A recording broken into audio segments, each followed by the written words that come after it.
Opposed? So minutes are approved. Moving on to bills. Looking at the bills for last month, most expensive one, Clean Vapor at $102,000. We're taking a look at that contract. That's moving along well, still covered under the grant funds. We had a commercial loan draw for T&S Properties, some other expenses for Hudson, and then some other minor expenses internally. I can stand for any questions.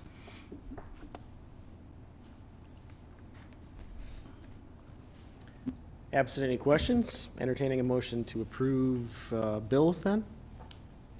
So moved. Motion and I'll second a that. second. All those in favor say aye. Aye. Any opposed? Bills are approved. Jumping on to business and some loan applications.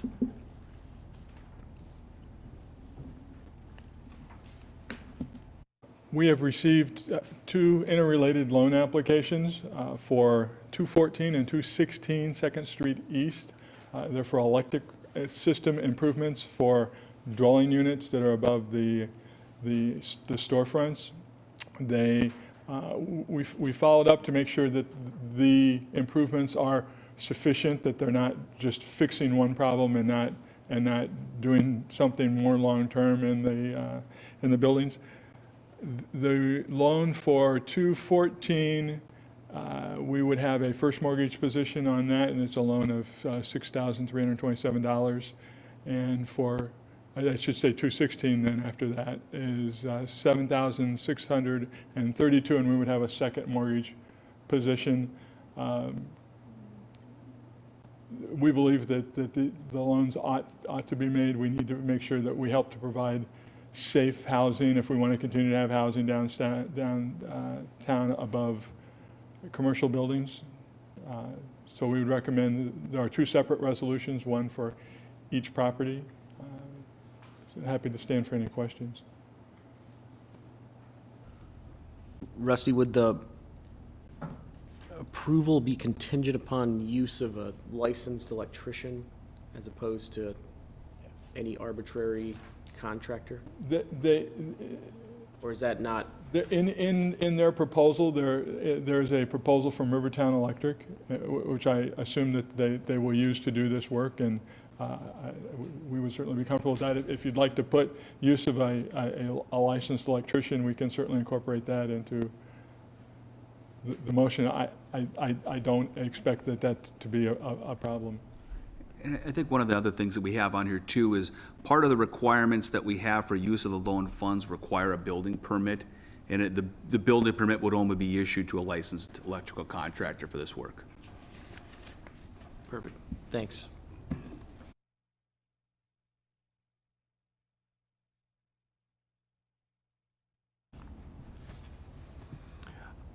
I think, and this is 50% of the value of the work that's being done. If that's the case, then I would make the motion to do the loan funds for both the 214 and the 216 2nd Street repair of electrical systems and associated equipment as presented.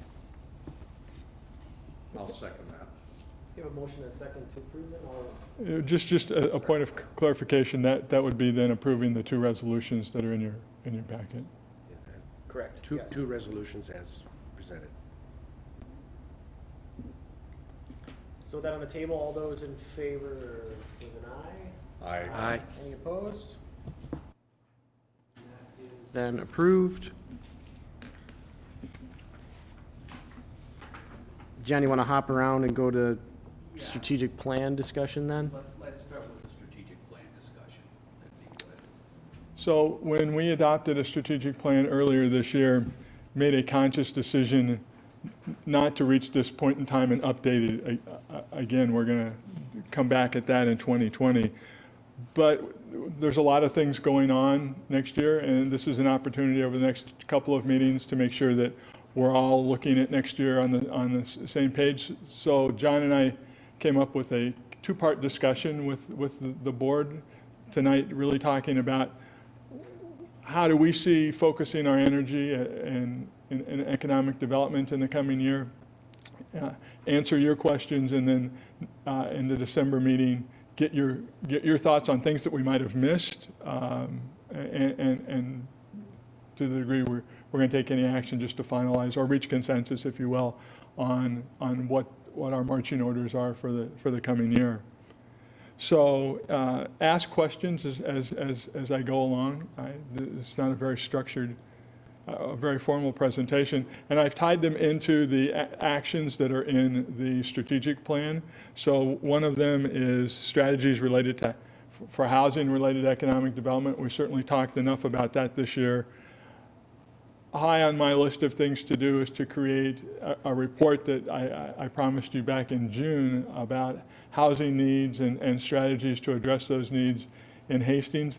That's gotten hung up as the county's housing need assessment report, which is going to have a lot of information that's valuable to us, has not come out yet. And I'm hopeful that it goes to the CDA board this month, so I can start working with this. I would anticipate a report coming to HEDRA January. If we get the report, it really depends on when we receive that information, because what goes into this report is really contingent on things we learn from the county's report. One of the things that has dawned on me as I've gotten more involved with housing is housing really doesn't have a shepherd, a caretaker in the organization other than the city council, and the city council has lots of things on its plate. So in relationship to the housing needs report, I think it would be good to talk about what role HEDRA ought to play in housing, because I think there are things besides the development of land that requires some housing attention, and I think this group should play some role in it. I don't know what that is, but I think that's a discussion that I would like to have with the group in 2020. We will have the Schoolhouse Square process coming back, specifically the tax increment financing process coming before this body. It might have come this month, but certainly it will come soon after the first of the year. We're going more closely with the land use approval process, and we've talked about what does this mean. If you had any questions or concerns, this would be a good time to talk about them. Otherwise, we've got the application in their hands and would expect to get that when they're ready to go. And finally, I think broadly across the organization, talk about new sites for development. One of the things, particularly with multifamily housing, we're finding is people come to town with interest, and there's just not a lot of places to steer them to. And we need to have a better response other than, well, you know, you could look at redeveloping this piece of property, or we could, we could rezone this piece of property. So looking at how to provide sites for development that wants to occur here is, I think, is going to be a topic of discussion in 2020. Yeah. Rusty, when these, are these developers that are coming, or are they contractors or individual people who are looking to build housing? It is a combination of developers and what I will call the scouts for developers. A lot of developers have parties that go out and know what their clients are looking for, and go to different places and look for sites. Are they giving you any clues as to, I'm going back to that project on General Sieben, and a remark that the developer made it back at a committee meeting, and he said, well, I can't get a contractor in unless they can build at least, I think it was 30 homes or something like that. I look around town and I see Pleasant and whatever it is, kind of before you get to the Vermilion River, there on the east end of Pleasant. Or not Pleasant, yeah, maybe it is Pleasant. Anyway, cornfields, 20 acres or 40 acres, and I don't know how many housing sites you can get onto a piece of property like that. We've also got, I think it's owned by the Consamius Group, over near the Y. We've got cornfields there, and we gave them, the Consamius folks, a heck of a deal. They were way behind on their property tax and wanted to pay, so we cut them a deal and made it a lot less than what they really owed. And I asked them at the time, I said, if we're going to do this for you, I hate to sound like a quid pro quo, which is kind of a bad term to get into, but if we do this for you, what are you going to do? I didn't say, we're going to do this for you, now put in some housing, but I said, what are you going to do? And they said, we're just going to keep planting corn, which was very disappointing, because I thought maybe, okay, they're clearing the boards property tax wise, and maybe they're going to come in and put in 20 or 30 homes there. Nothing, it's just sitting there. So I don't know if the land that's available is not enough to create interest in a contractor or a developer, it's just very perplexing. Again, we had the recession, the housing market is now going crazy again, new construction and so forth, but it's passing Hastings by.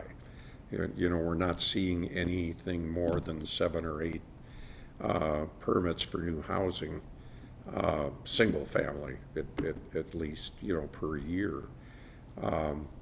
So are they giving you any kind of a clue, or nothing at all? Most of the inquiries that I've received have been for multifamily housing, and so it's just a question of trying to find those sites that are, and there are a couple. You talked about the property over by the Y. That's certainly one of them, but it's just not a lot in inventory right now, and the interest is there. It's just one of the reasons that I want to focus on this next year is to be able to capture more of that interest.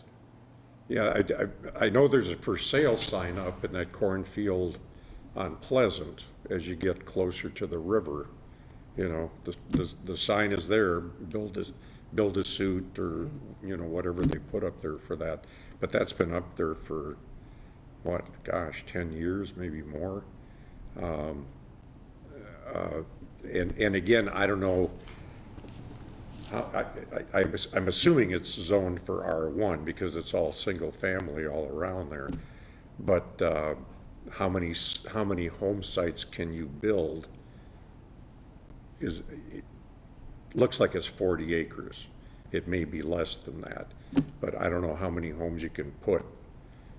You put a house on a third of an acre, basically, or a half acre? Single family, usually 2 or 3 an acre. 2 or 3 acres? Yeah. In the city? No. 2 or 3 to an acre. To an acre, okay, 2 or 3, yeah. Because like our property is a third of an acre, so, okay. Yeah, it's just, I see some cornfields, and they're within the city limits, but they're just sitting there, and I think they want to sell them, but we just can't create the interest, it seems.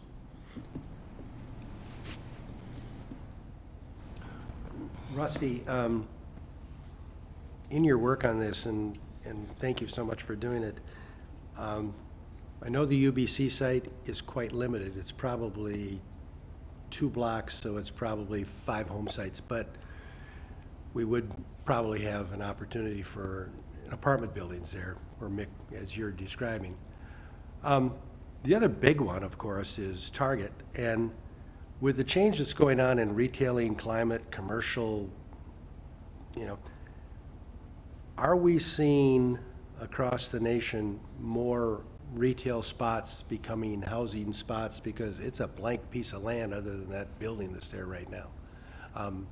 Is there turnover from retail to housing, because we've got all that parking lot that you don't need if you're,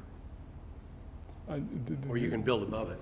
The answer to that is yes, for a variety of reasons. One of them is simply you can get more density and hence more value going up with housing, and in a Hastings, that's about the only thing you're going to go up with. You're probably not going to go up a lot with office.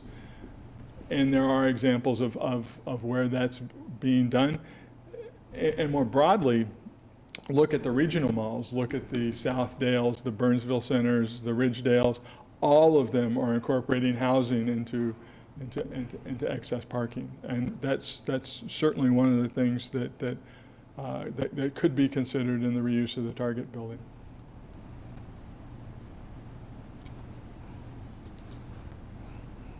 Which comes first? I mean, it probably is zoned commercial at this point. Can the council address it and make it optional for high-density residential? So it's already been moved to a point, so when someone came and said, I'd like to, buy that building from Target, would you go with residential? We've already done the pre-work to get that ready? Yeah, I mean, I think a goal of ours is to be able to make the development process for somebody coming in as seamless as possible. And so to be able to find a developer and then work through that would be good.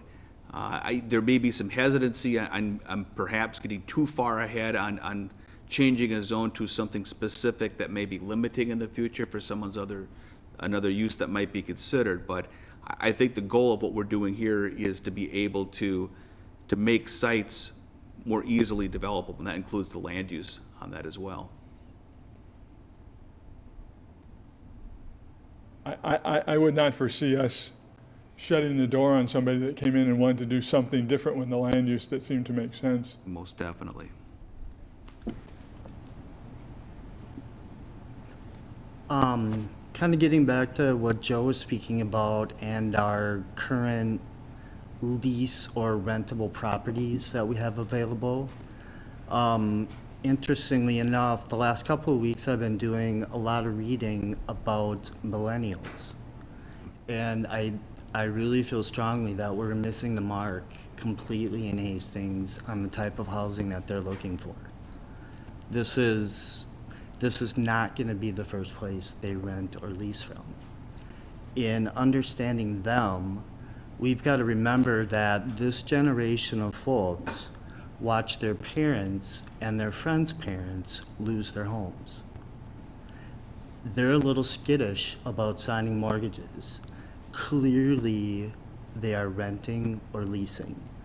And an additional fact that they're coming out straddled with more student loan debt than any generation in history is going to prevent them from having a down payment. And the payments that they're going to be making on their student loans will rival the payments that they would be making towards mortgages. They're renting, they're leasing, and they're going to be doing it for a very, very long time. I have a nephew and his wife who moved into a building in Apple Valley, very near the Goodwill building, where they're kind of developing a new downtown walkable area. This building was like a 4-star hotel. They've got conference rooms available for people who work from home, hot tubs, billiard rooms, media libraries, party rooms, catering kitchens. And what blew me away the most is when we went up to see his unit, it was microscopic. It was a 2-bedroom unit, and the rooms were barely bigger than walk-in closets. Another thing about this generation is they don't want a lot of stuff. Antiques are out. They don't like clutter. They're very active, so they're not looking to repair vinyl siding and worry about how many years they have left on their asphalt shingles.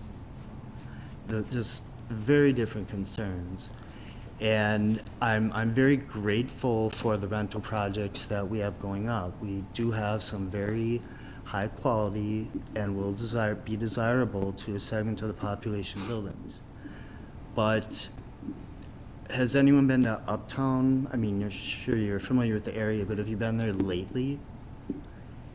You won't recognize it. Even the Arby's is gone now. It's all 4 to 5 story leasable, rentable buildings. And it's block after block of them. I've never seen a bigger change in density before in such a small area. I think we have infill properties that are very, very conducive to this type of development. And even talking about the Target site, that would be an interesting suggestion for that. Maybe 1 or 2 of these buildings, rather than one megaplex, may actually work really well there. Yeah, I could go on for probably another 45 minutes, to be honest. So I'm very much looking forward to these discussions. But until then, just encourage everyone to click on the story when you see anything about millennials, because we really need to get our act together here. All right?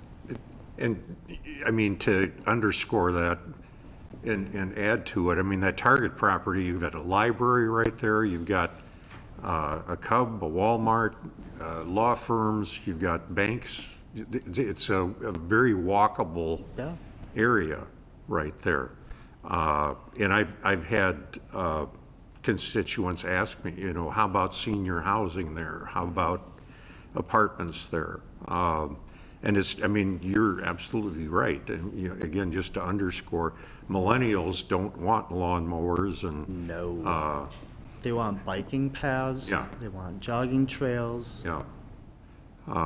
Their quality time is not going to be devoted to chores, No. right? No. And I think just really pumping up some density right there will be good for some of the strip malls, or mall in particular, that really seem to be floundering. This could be a real spur in development for the Westview Mall site.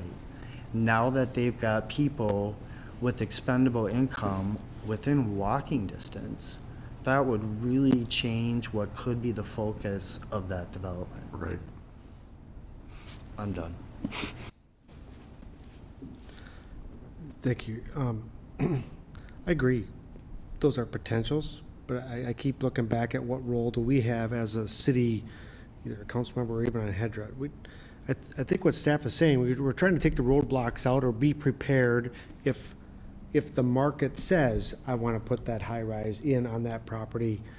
We are not going to be the ones that are going to do it.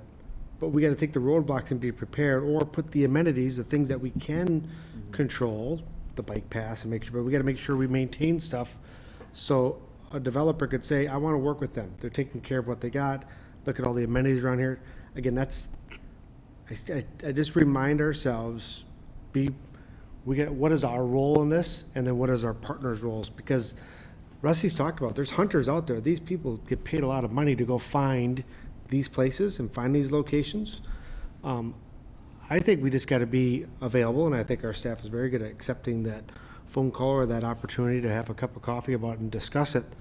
But really, I think that'll be my comment to you, is really start to get the strategy ready so we are prepared when that opportunity comes, so we don't delay it, don't sputter, don't do it. We have to get every piece of property that we have that we think is available, just get our cards ready to say, how about this one? How about this one? And here's the amenities that go with it. So I love all the ideas. I love the future, what people are saying, but I also say the market is what's going to do that, and we got to be prepared to react to the market.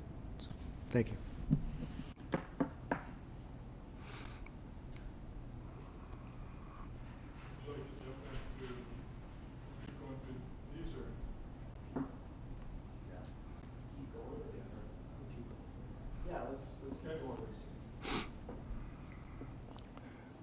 The next area to work that we will focus on is enhancing the business environment here in Hastings. And the very top of the list is to try and make sure that we are working with other stakeholders to take as great of advantage as we can of the opening of the confluence. That in and of itself will be a great thing, but it's going to create ripples that I think could go out, and we want to be in a position to take advantage of those for economic development purposes, but we want to make sure that we're working in conjunction with other stakeholders so we're not tripping over ourselves. So that's at the top of the list. We have had some interest in the large parcel in the business park, but at some point in time, I think it makes sense to start looking at alternative uses. We have talked here about housing. I'm also concerned that as we start consuming the inventory of parcels we have in the business park, we're going to need some additional land for business development until we can get a new business park built, which would be outside of the city and not immediately on the horizon. So one of the things then on the work list for next year is to look at what alternative uses for that property there might be, and simply to have that discussion with this body to say, what do we want to do? And I do think we need to start some degree of discussion about a future business park. It's got, I think, a reasonably long fuse to it, but you don't want to be caught flat-footed and not have a plan for how you're going to do that. And I think reach the decision, is it another initiative of HEDRA, or do we look to some other strategy to develop business property in Hastings? All of those things are good to talk about in advance. So that's the list of things related to business development. Obviously, redevelopment, it continues to be a big focus of what we will be doing next year. This is more on John's desk than mine, but to make sure that the confluence construction gets completed and goes well. I mean, we've got the ball rolling. We need to keep it rolling so it goes across the finish line, and we can then have benefits to reap from it. We have the downtown property utilization study to do, and I think that that's going to give us a lot of interesting information about UBC and other property in the downtown. We've got a scope of work lined up for that. We're waiting for, which we discussed at the last meeting, and we're waiting to get final grant approval from the CDA. We've got the environmental cleanup of Block 1 to finish next year. Want to spend some time next year talking about a land acquisition strategy. It seems to us that we have an opportunity to use the resources we have here to strategically acquire land and assemble sites for development. But we have to narrow the focus. There are too many places where we could acquire land, and what do we collectively think is the best use of those resources? Because you can kind of get paralysis of I've got the money, I don't want to spend it unwisely. Once I spend it, I can't get it back. And where do we want to focus our energies to start assembling land, particularly as sites become available, and you can start putting pieces together. So that's a pretty important step for me for next year. And as John and I talked about redevelopment in the Vermilion Street corridor, and have had discussions with people interested in doing things, I'd like to put together a workshop for the board to walk through what does that mean, the different kind of key sites that are there, and kind of collectively think about how do we want to approach doing this, because if it's just a parcel flipping over, that's one thing, but as you start thinking about acquiring bigger sites to putting lots together to do other things, and it certainly relates to the land acquisition strategy. It would be good to have a conversation here about that, and I would plan to do that soon after the first of the year. Comments on any of these? Last and not least, we will begin the process of updating the larger strategic plan second quarter of next year, so that we have anything in place that needs to feed into the 2020 budget. So what we're talking about tonight will get us rolling through the year, and then we'll look more globally at the strategic plan as we start approaching mid-year, so that it ties nicely into the budget. That's my list. Please think about what's here, what ought to be modified, and specifically what's missing, and we can talk about it tonight, or we can, more importantly, talk about it in December. Mark, is that on? I do, and it may be in there already, and it's just a comment. I had a conversation with a business owner in town, and it was about housing. A lot of his employees couldn't find housing, so they were leaving the community.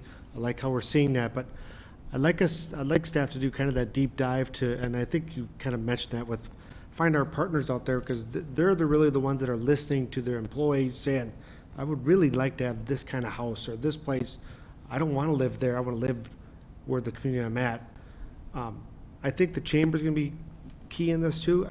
What I'm looking at trying to get is 60% of us are driving out of this community to go to work. How do we grow the current businesses?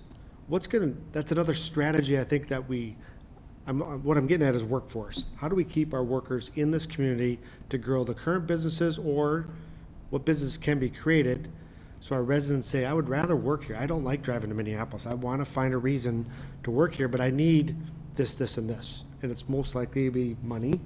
But I think it's housing, and from what I'm hearing from this business owner, it's inventory of employees. Where are they? And this is what I'm looking for. So the deep dive that I'm asking is, can we get to the employers, ask what kind of employee they're looking for, and keep the chamber at the table so we understand that, so we can try to gear what kind of housing we need to bring in for the current employers and potential employees or employers to do that. That issue is certainly part and parcel of the report that I've been working on. I've had some conversations with the chamber about tying into the discussions they have with businesses in the business park about understanding that issue better.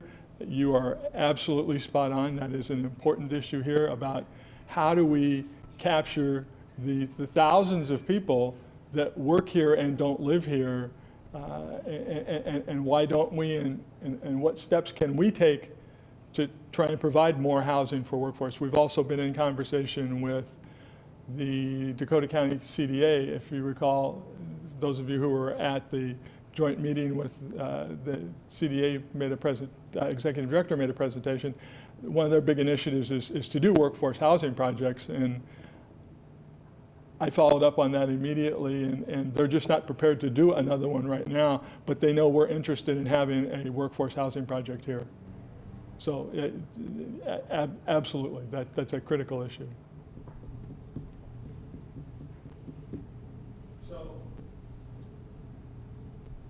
Any further feedback you want to give to John or me as we go forward? But at the December meeting, make any modifications, put your input on it, and come up with a final work plan for 2020. Well, one that we haven't mentioned at all, and I don't want any dust to settle on it, and that's that Vermillion Corridor Plan. You're talking, Mark, you're talking about, how businesses want places for employees to live and so forth. We've got way too much one-story stuff up and down Vermillion. We're losing property tax value. We need to go 2 stories, 3 stories. And I think that, as I recall, that report talked about housing, up above and at either end of Vermillion. And that's something right there to put some focus on. That's certainly one of the things I want to talk about in this workshop that I talked about earlier, and that focuses on the Vermillion Street corridor. Good. Great minds think alike. That's all I've got.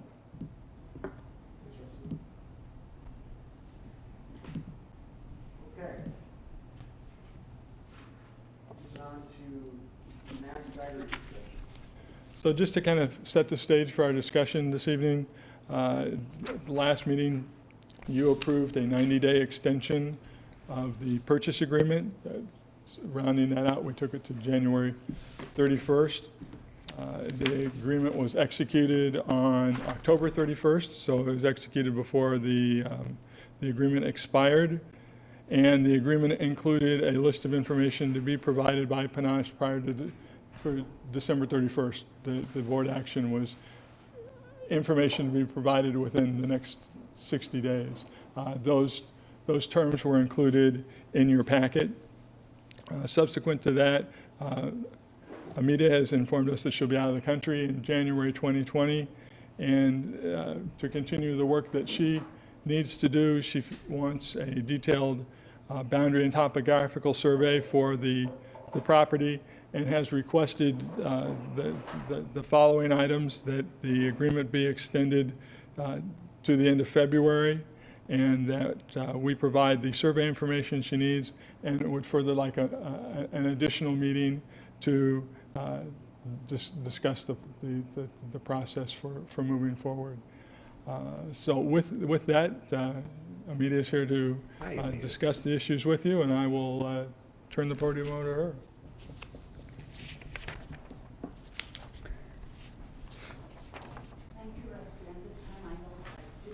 In front of this terminal. The last time I had the pleasure of talking to you, I was standing at the side. So, good evening, gentlemen. Thank you for your time. I will do my best to not go beyond the 10 minutes that I'm allotted. I'm meeting with you for 3 purposes tonight. One is to update you since my last meeting with you, and also at the same time make a few corrections to the staff memo that you got dated November 7th in preparation for this meeting today. The second reason I'm here is that there is an urgency for information on a topological survey of the piece so that we can advance forward. So I'd like your input regarding that urgency. The third reason I'm here is in order to do the task well, if there is a need for extension, I'd like you to consider it. If you don't think there's a need for extension and the time frame is adequate, we'll go ahead with that time frame. So what I've done is prepared some points for you to cogitate and peruse. I'd like to go through this myself, and I have brought my team leaders with me. The gentleman who's sitting there is Amar. He's an industrial engineer and has every intention of doing a splendid sidery with the right designs. I have another one on the way. The traffic was quite horrendous on 94. He is someone who has got a degree in fermentation and food nutrition. That person, his name is Dan. He will be undertaking the whole process and operations of making cider. The third individual on the team already decided is not here. They were unable to leave their place of work in time to come to the meeting at 6:30. So at the end of our last meeting here of October 10th, the information that I presented, the one that was asked for, 9-year pro forma, sources and uses of funds, as well as a document from a financial institution stating the funds available, that was deemed inadequate. I think what was required was something beyond that, and maybe a site plan beyond the concept plan. So in order to sort out the exact modalities of those additional documents, I met with Rusty as well as John on October 23rd. And at that point, finally, we got a sense of what exactly would be suitable to the Economic Development Office so that they make the recommendation for you. The one thing that came out very clearly is that a professional site plan is needed with the input of a civil engineer as well as an architect. So immediately after meeting with them, the next working day, I went ahead and met with that team that was already in place. And we began to work. The team then gave me the feedback, hey, come with a perfectly up-to-date topological survey. And we started to work on what we had. And yesterday, the team met again. We gave a call to John. John said, there's one available, and it is dating back to 2005. He did send it to us. We had a look at it, the team as well as Amar Waden, and they realized that we needed something a little more up to date, the one done in 2019. So if that is something that can be done easily, and we identified a unit in town here in Hastings who could do that for us. And the funding can very easily come from the grant money given by the Met Council, $270,000. And this funding has been given by the Met Council on the basis of the option letter put out by Panache to purchase that piece of land. And if you peruse the minutes of the Met Council, you will see that it is meant for that purpose, for the cidery, to clean up the site for the cidery. So perhaps that funding could be used to get this initial topological survey that we need. If we could get the results of that by 1st of December, we should be able to provide you with the site plan in as much detail as you see appropriate. Also, I have requested both Rusty and John to be able to work with us in tandem. If we send drafts, if you could get feedback before it's too late and we have to wait for the next HEDRA meeting, that means if we lose a month.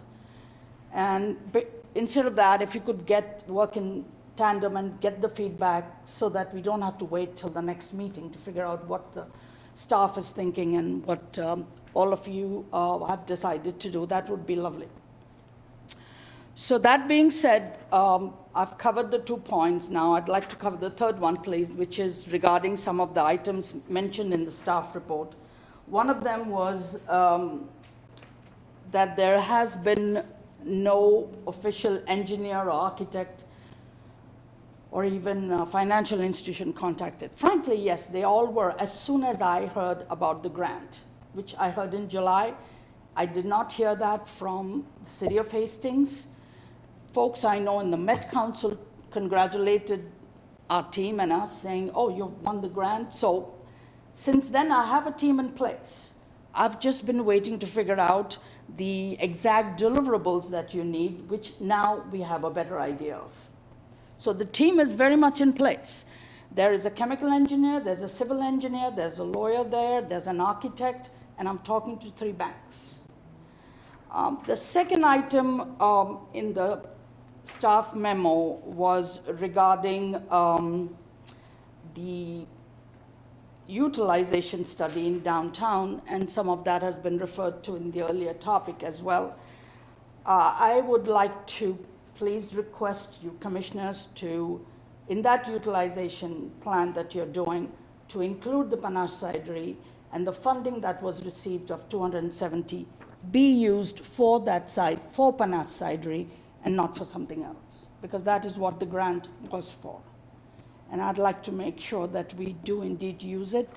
The way that grant is going to be, the way the cleanup is going to be sorted, from what I understand from my chemical engineer and the civil engineering firm, is that as we figure out the depth to go to and the cleanup that's going to be done, things are going to be opened up, holes are going to be dug.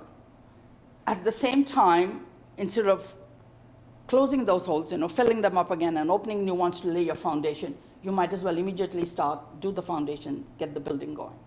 That is what I'm hearing, but I am not an expert here.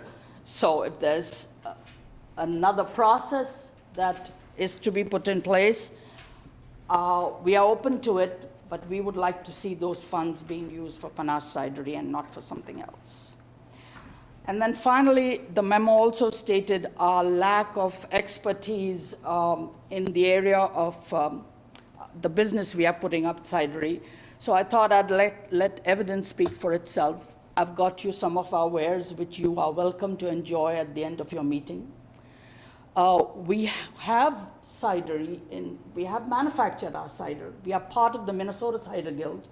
For the past 2 years, these gentlemen and myself, we have been members there, exhibiting our wares, working with other cider manufacturers, doing the tastings. So our product is out there. And we began that product by first importing something from France that was bottled. That's a tall bottle with the wire cap on top. It has already had success in 19 liquor stores. We intend to duplicate that process, give value added to the cider sector by doing something European style and not doing it the way breweries are doing cider nowadays. So with that in mind, we have already procured about 300 gallons of juice from around the orchards here. We want to stay in this area. We want to make sure this area develops. And we have frozen that. Next year, we'll procure some more in anticipation of the cidery opening. So in terms of experience, we have the team. We are able to do these things.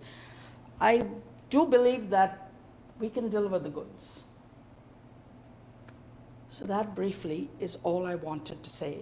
And please, I'd like to get your opinion in terms of the survey, the topological survey that we would like to have to be able to give you the deliverables you need for a decent site plan, building plan, and all the rest.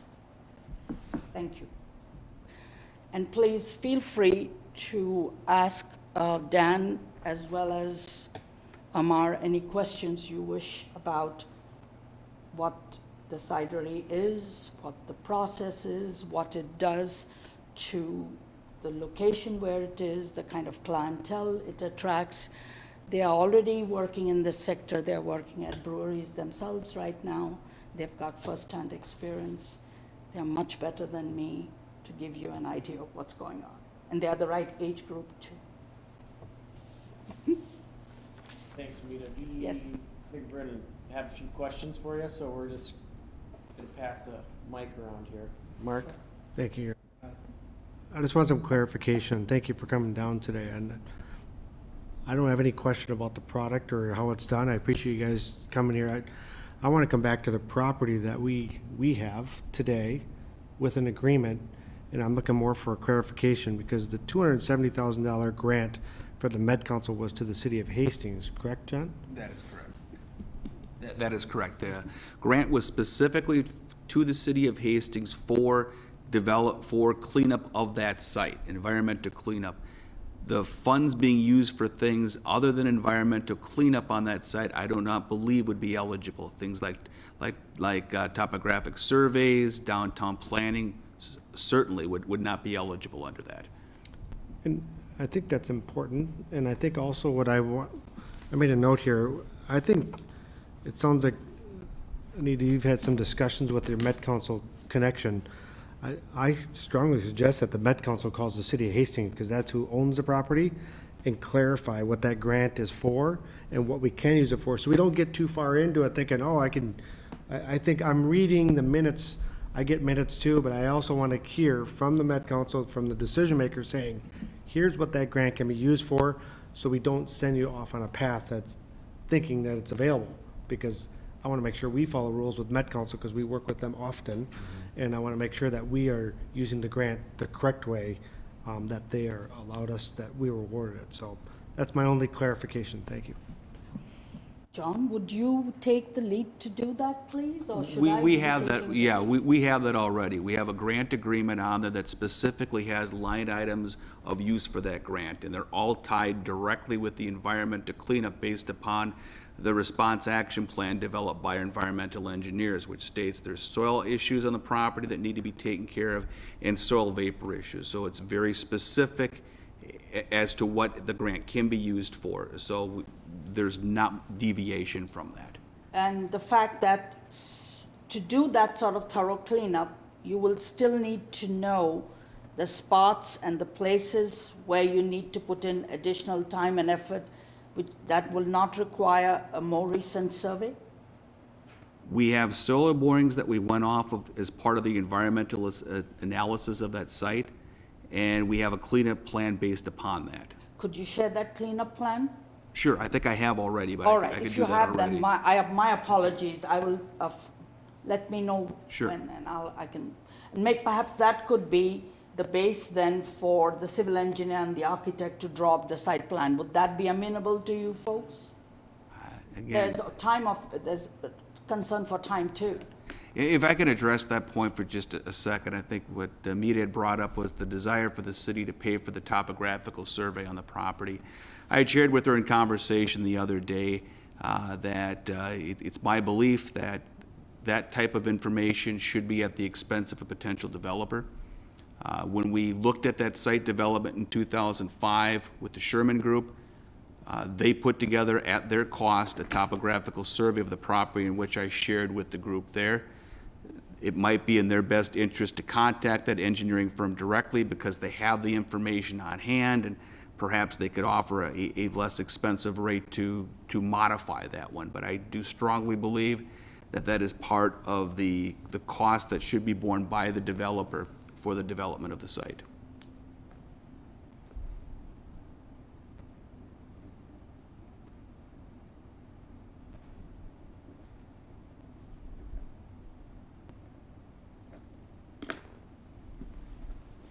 Amita, I don't know if this is a question or a statement. Well, Okay. I guess we'll find out, but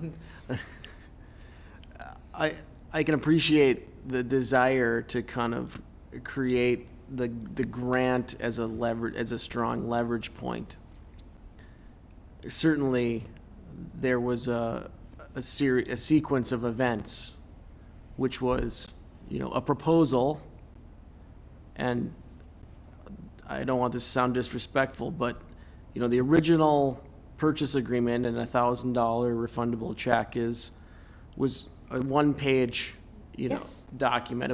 It wasn't an elaborately proposed nor developed document. No. So, that being said, it did create an opportunity for the city to, and John, you'll correct me if I'm out of place here, but I do believe that was a step Yes. that did create an opportunity to request some grant funding, Yes.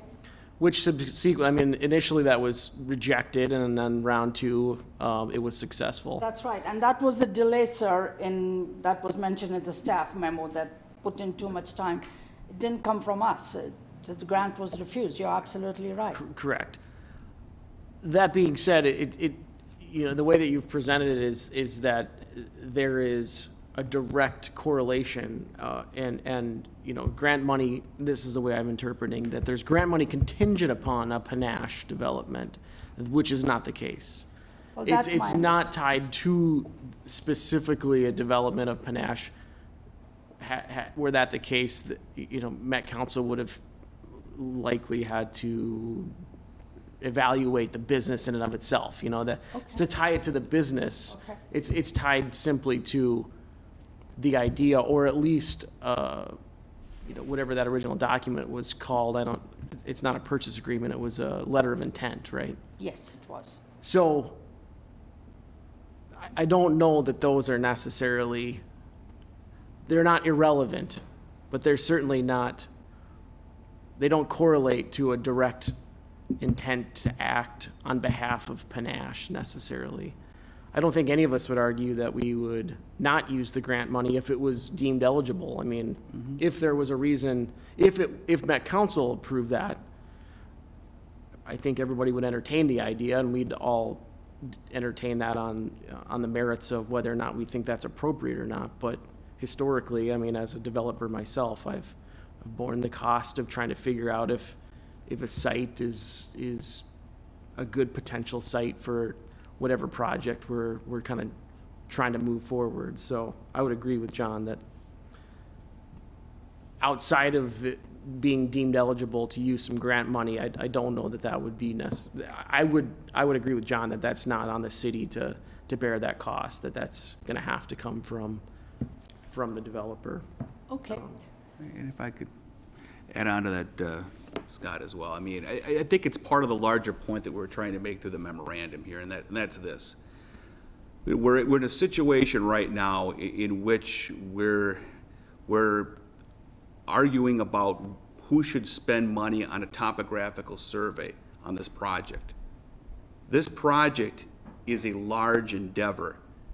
It's going to be an expensive project. It's going to be a complicated project.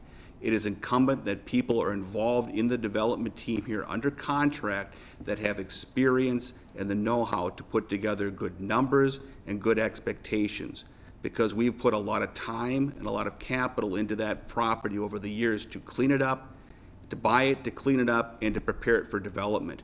We want to make sure that the development team in which we partner with going down the road has the competency and the experience to move forward on this one.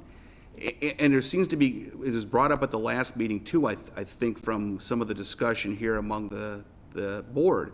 And that is, you got the business end of it with the cider, and I don't think anyone disputes, Amita, the business that you have with the cider products. But property development is a completely different animal on this one. It is something that is very complicated. And we want to make sure that we have people involved in a team that have that know-how. And we've been in a process right now, frankly, for 3 years at a concept plan.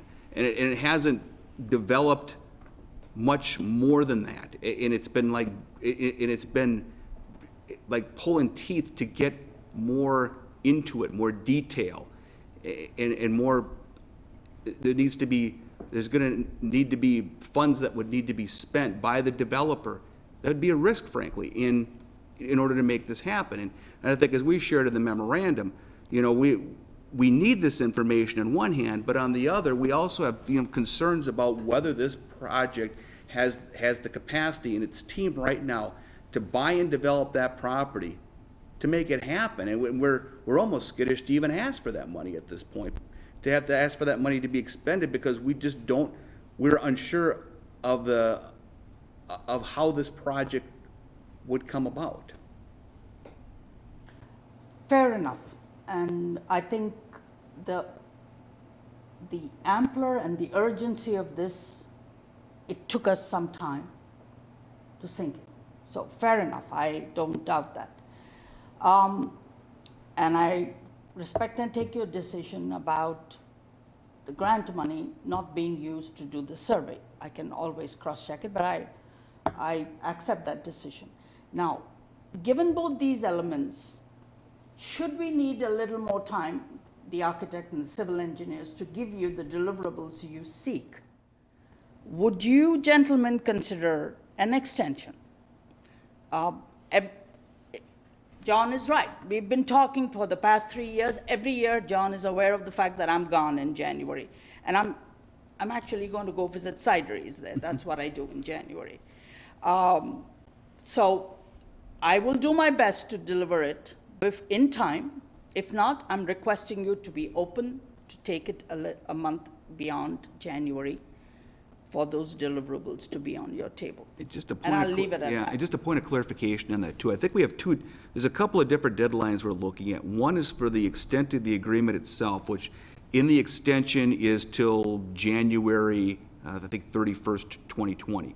Then there's also the deliverables themselves that are due December 30th of this year. So that is what I'm talking about. Talking about the December 30th date. Yes. Okay. That And what are you requesting as a change from that? If by early December, we still need a bit of time, then December 31st may not be a viable possibility. Okay. So I'm looking at January to deliver it, or early February to deliver it when I return. So that pushes the other deadline another month. Because after the deliverables come in, correct me unless I'm wrong, the HEDRA needs to meet again to have a look at it and weigh in and sort out, and price has to be discussed depending on the information you have. So you might need more time. So, question, Mita. Yes. One of the things that we've discussed is that given the complexity of the land development and a project development, which is in and of a separate animal from developing a business, whether or not it's making and selling cider or making and selling shoes or whatever it might be. So you've got two very different, Yeah. you've got two things running parallel. Yeah. John's made it clear that there's some hesitancy on our part, or on the city's part, there's some concern about whether or not you've got the expertise in place to do the land development and the building project development, which there are resources available with people that do that for a living. Yes.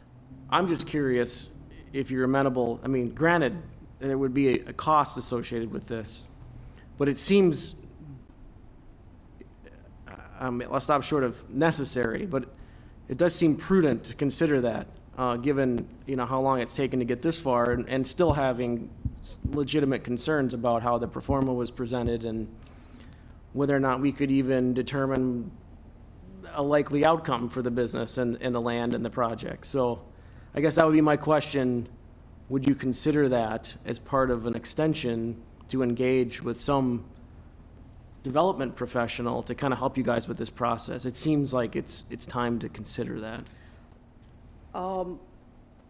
This development professional is beyond the team I already have in place of the architect, the civil engineer, as well as the chemical engineer. Is that what you're suggesting, sir? I'd say yes, yeah. Somebody that I- understands. I will certainly consider it. Let me start work with this team because I have full confidence in them, and they have done projects of this kind. It's not that they have not. This is the reason why I chose them. I waited to make that commitment to choose them after the grant money came, knowing that, it's always been a case of chicken and egg, which one do you put first? So after that grant money was awarded, knowing that it looks feasible, it looks much more possible, probability is higher, that's when I made my choice. I am not going with the architect who did the art space. We all decided that we needed something that is much more impressionable as a building and viable rather than what we see with the art space. We have chosen a firm that has done remedial work. We have also chosen the civil engineer and chemical engineer that have done remedial work. So if you would be so kind as to let me begin that process, and at that point, if through John, if you could let me know of the possibility of partnering with the developer, I'm open to it, certainly. Not a problem.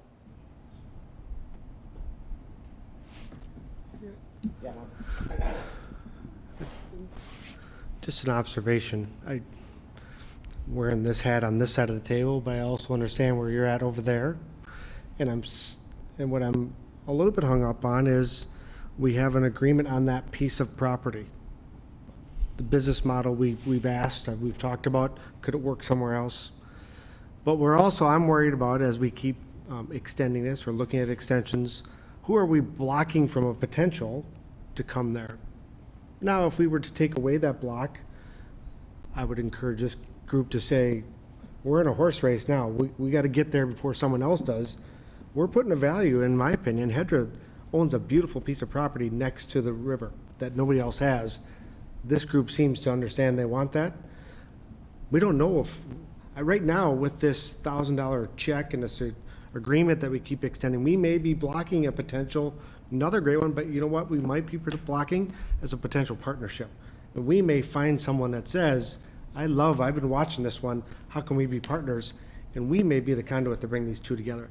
That's the observation I'm saying is this agreement that we keep extending, is that what's holding us up? Or should we just say, let's take that off and say, keep plugging away here, but we just have to be ready to answer the phone if someone wants that piece of property that we at least we'll call saying, hey, FYI, we got a call on that today.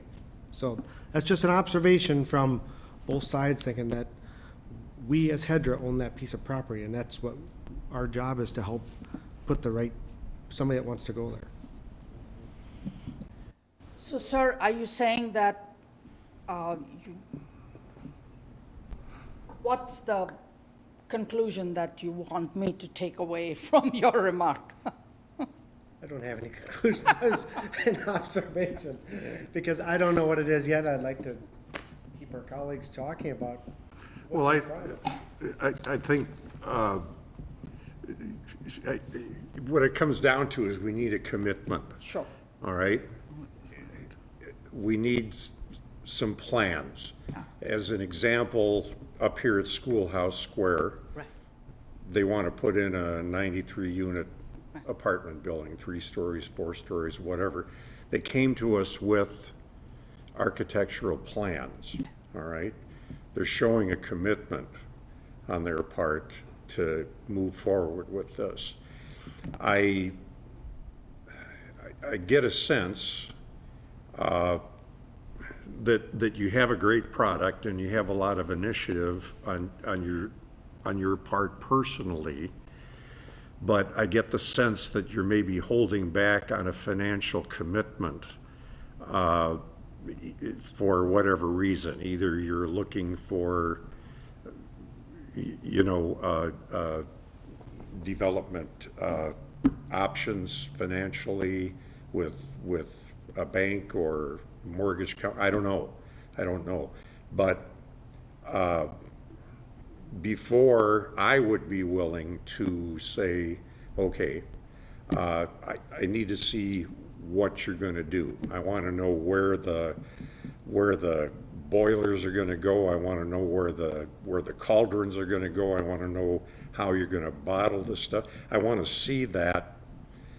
A picture is worth 10,000 words. Somebody once said, and we need that from you as a commitment. Now the agreement is through I'm hearing 2 dates, 31st, I thought it was 31st of December. Information by 31st. It is. Extension to the 31st of January. To the 31st of January, okay.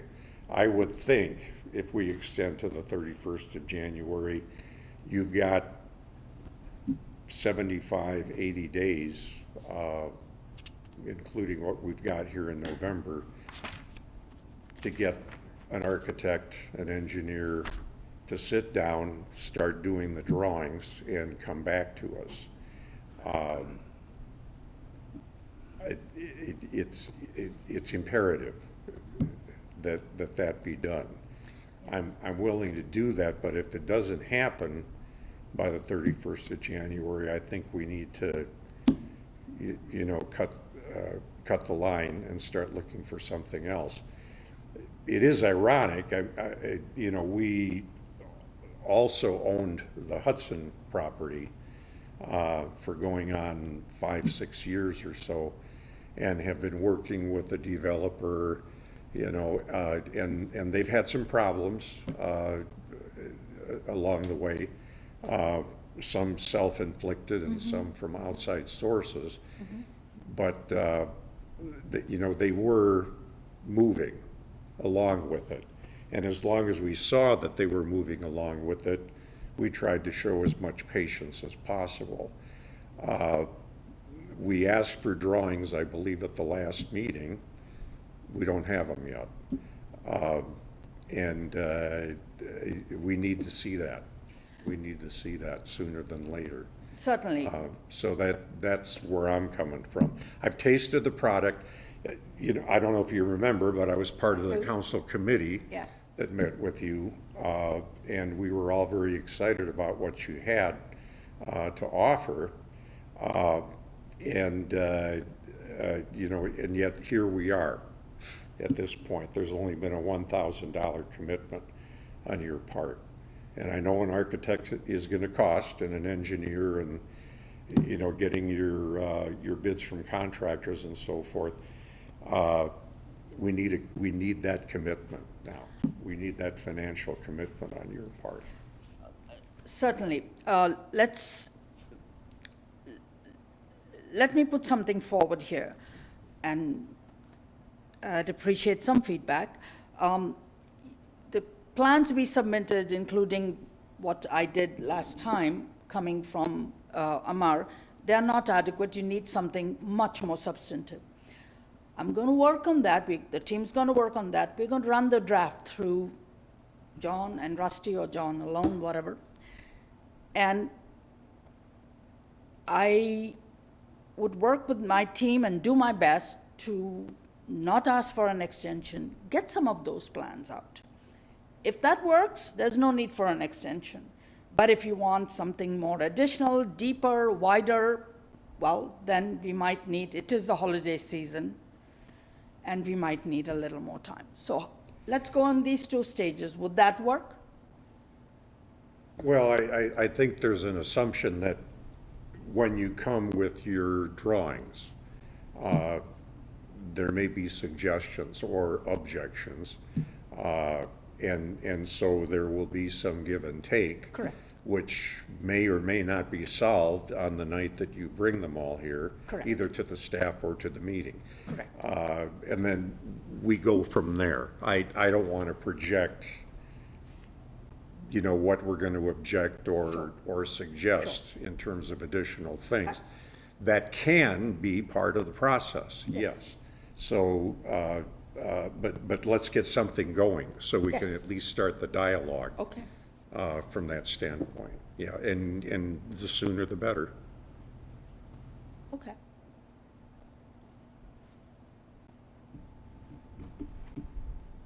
In the meantime, in the meantime, we have the grant. Can we put out bids and get going on the cleanup? Yes. Or are we still gonna wait? I mean, how long do we have to spend that grant?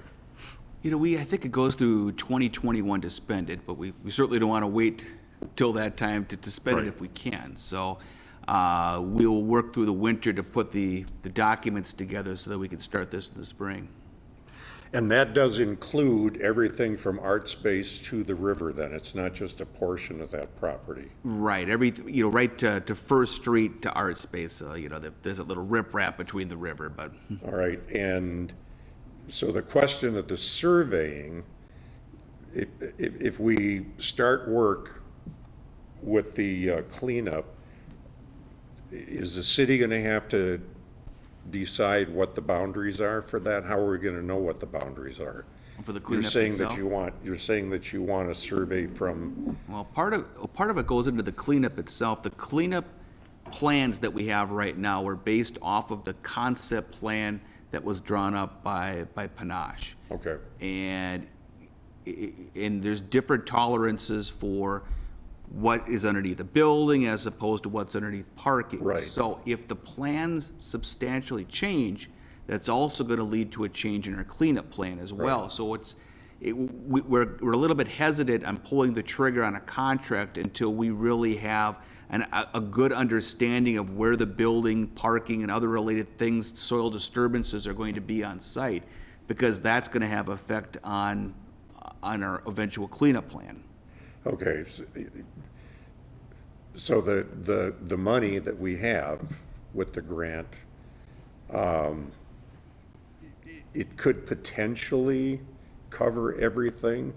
I mean, Right now it does. Right now it covers all of the cleanup on the remainder of Block 1, based upon Panache's plan here, because the Okay. cleanup tolerances concept. are not necessarily based on taking every contaminant off of the site, but to having conditions that are tolerable for contaminants that are there based upon building locations and parking. And so the eventual site plan has a large factor on that. so depending on where the parking spaces are, we might not have to go and do any cleanup under the parking space then? Right, All right, something like Or if that. there's a grassy area that they want for Or picnic tables or a something? situation where the hot spots that we've identified were not under a building, and now they are under a building. Right. And so that might change the factors as well. Okay. So that, and the reason I'm nitpicking here, That's Yes. why we need these Yes. drawings. That's why we need these.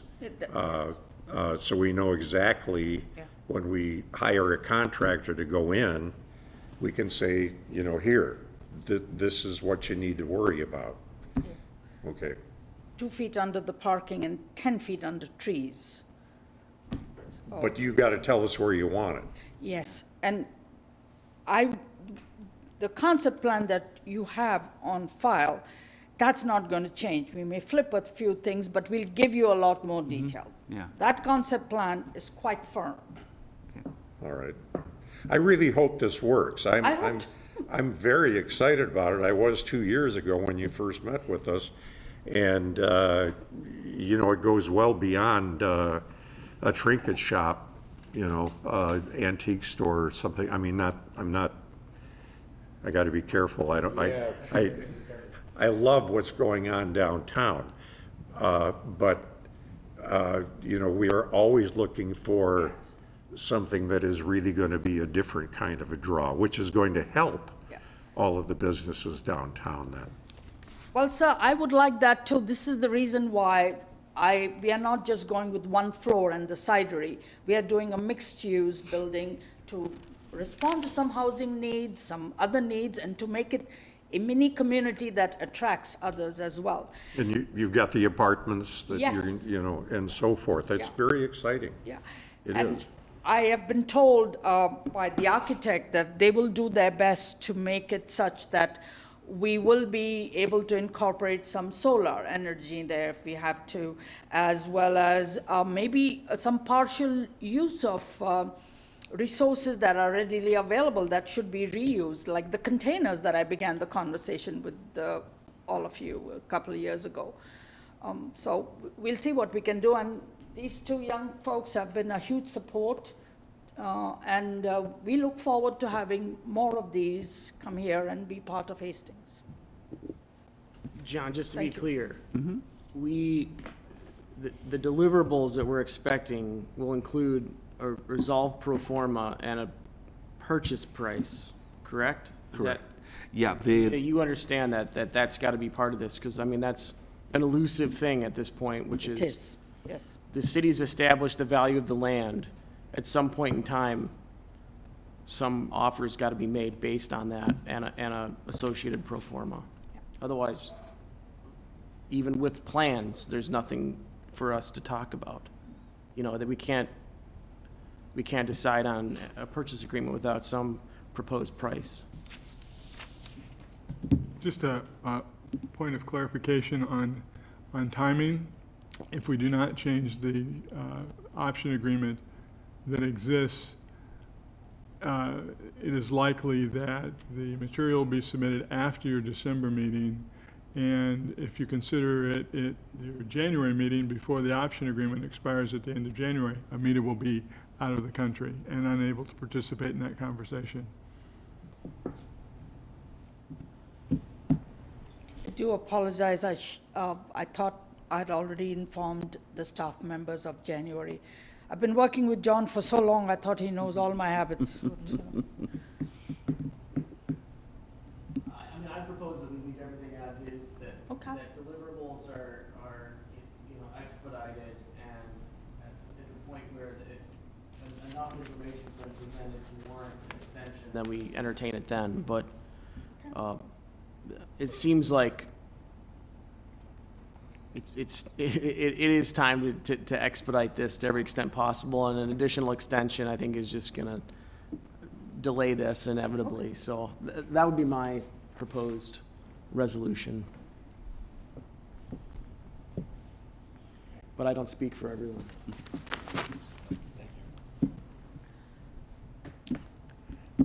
Thank you, gentlemen. Thank you. okay, thank you. And I guess, Mr. Chair, if there are any other questions, we can continue down the agenda here. Yeah, please. Okay, updates on the confluence itself. You've probably seen a lot of work going on the outside, people going on the inside, trucks all around, which has been great. And things are moving along. On the outside of it, the November weather has slowed things down a little bit, but not critically on it. They have put some landscaping in. I think the landscaping is safe to say is done for the season, but they were able to get a lot of it onto the site. We're working on the rest of their sidewalk paths today. They had some heating elements in there to finish the paving of that. The outdoor deck area is well under construction as well. And they'll be putting in, there'll be a ramp or trail closure next week for them to do an XL Energy connection to the building across the trail, as well as to put the stormwater pipe in there. And that should really be kind of the end of the exterior activities for the season. Inside the building, we have 2 contracts that we are responsible for: vapor intrusion, wood encapsulation. With the vapor intrusion, we're probably 75–80% done at this point, I would say. All of the piping is in. The floors the crawl spaces that were once there are no longer there. They have been filled with rock and brought up to level. They've been sealed. The system has been smoke tested in a couple of different areas and passed there, so it's doing what it's supposed to do. So the clean vapor stuff, for the most part, should be done in the next couple of weeks. Then they'll be back after the first of the year with a few more testing they'll do when the rest of the utilities are in. On the wood encapsulation side of it, we did some test spots about a month ago on 3 various types of ways to clean it and then to seal it. We did a visual inspection down there about a week ago. It looked good, all 3 different methods. And so we have a Mavo Contracting, who is our only bidder, that will be providing us an estimate based upon those 3 different methods itself. Next week, we'll be taking some samples, taking those to the lab, get the results back early December. Whole point of this is we still need to issue the contract by HEDRA to award the bid itself. I should be getting some numbers back from the contractor here the next week. Those are all going to be contingent upon the lab giving the green light that this encapsulant actually works. So we don't want to add any more delay to getting into the building, which leads me to we may be looking at either holding some sort of special meeting in very early December to award this contract, or potentially look at moving the regularly scheduled 12th HEDRA meeting to the 5th. And so when I get some better ideas of when I can expect this information in, I'll be in contact on that. But that's just a heads up on that end of it. But as far as the use of grant funds itself, the outside grant funds, the $1 million grant, which is Confluence's responsibility, they've submitted a pay estimate for half of that right now. The other half is going to be coming shortly on it, so they've expended funds on that. There'll be out-of-pocket expenses in the spring that they'll need to do, but they've been able to expend that $980,000. The stuff that we have on the inside for the vapor intrusion system, the $500,000 there, I'm confident that we're on track to spend that. The wood encapsulation funds, we have to spend $78,000 by the end of the year. I'm fairly confident in that one as well. We've spent about half of that. The labor that we would have, if they can get going right away in December, would clear that out of the way as well. So that's what we have going on for Hudson right now. And also, I should say building permit's been issued for the main project. Financing has been secured. Things are moving. And then if no questions on that, I can move along to, I think, to our HEDRA financial report. And Rusty put a whole bunch of fun graphics in there. Just to be entertaining. Yeah. So looking at what we have right now, our second levy tax collection will be in November. That's shown on there. Better than expected investments. I always love the grant one here. So yeah, this is Confluence related. That'll get back to normal here shortly on that one. We're going to be spending a lot of money, and we have, but a lot of it's covered by grant funds. We did get repayments on a couple of different loans that we had outstanding, which is good. So we have more money back at the kitty for loans itself, which is good. And what else? Anything else on there? That's it. So if any questions related to that? What is the transfer on? The transfers? The transfers between accounts, I don't know if I have anything, a note on that. I don't know where that, is it moving between the HRA and the EDA funds? I think so. I think it's between, we have anything related to the old HRA, what we had formerly for Economic Development Industrial Park is kind of two separate funds, and there's transfers that are made between those two funds. I believe that's what it is. Yeah. Okay. And looking at other things going on here, I gotta get my notes out here. Commercial vacancy, not much has changed down there. We do have a therapeutic massage license that's been applied for downtown at 202 East Second Street, so looks like that space will be filled up soon, which will be good. On the development side of it, I think as Rusty had mentioned earlier, schoolhouse senior housing continues to move along. We're awaiting plans, land use applications, and the like to be coming in here, more closer to the TIF application, so they continue to be interested, and we'll see that go forward, I hope.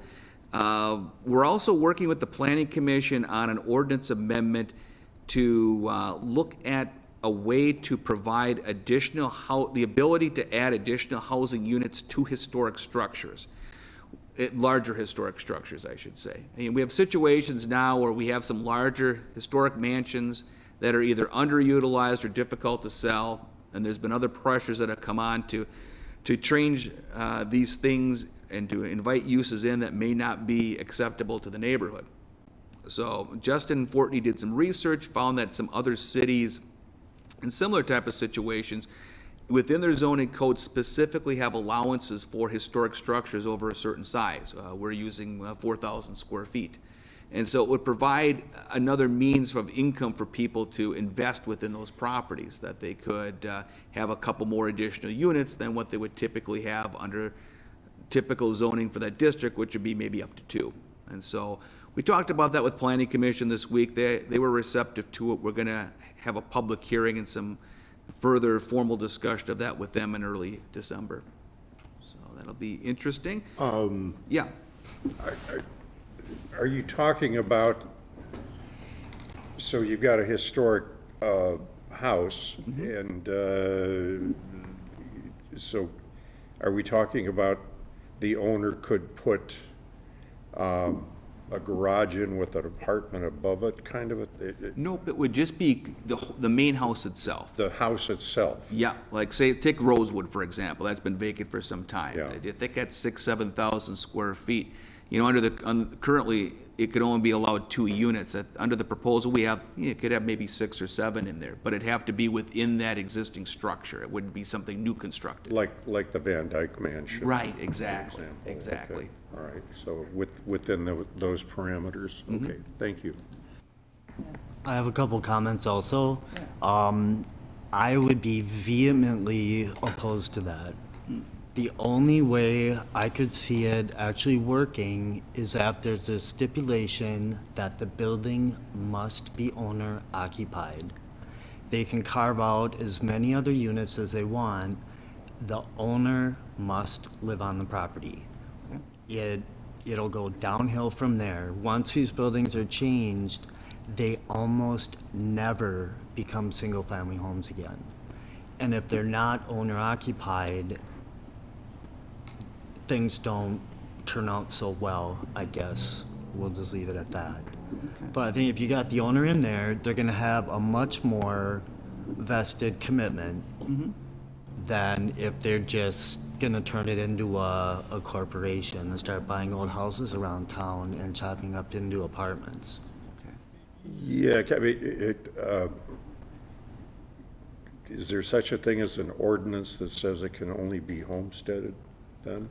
I don't know. I'd have to look at that. I like the suggestion on that, Dennis. Yeah, I do too. If it's homesteaded, it can't be non-homesteaded, you know. The problem is then if you've got an existing property, you would stipulate then it could only be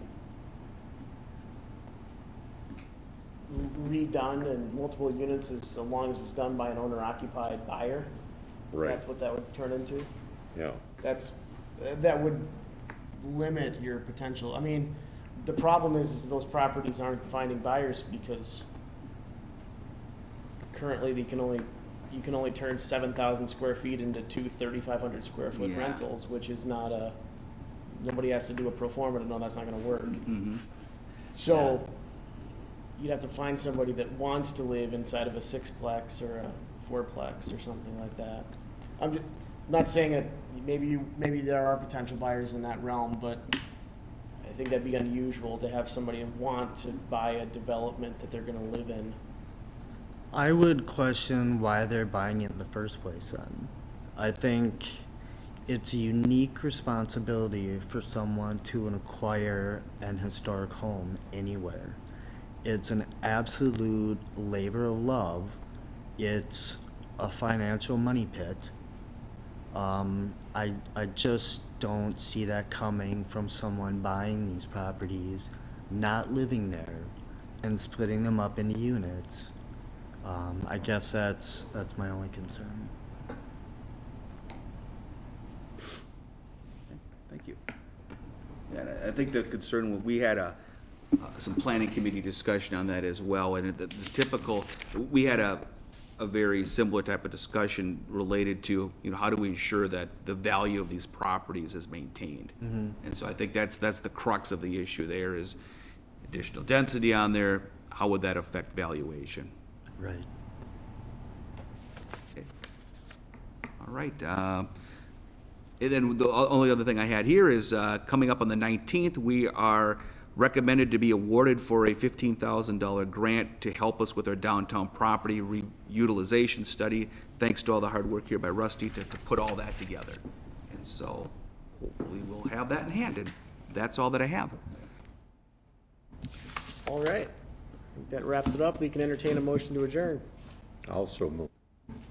Motion and a second. All in favor? Ayes? Aye. Any opposed? Meeting is adjourned.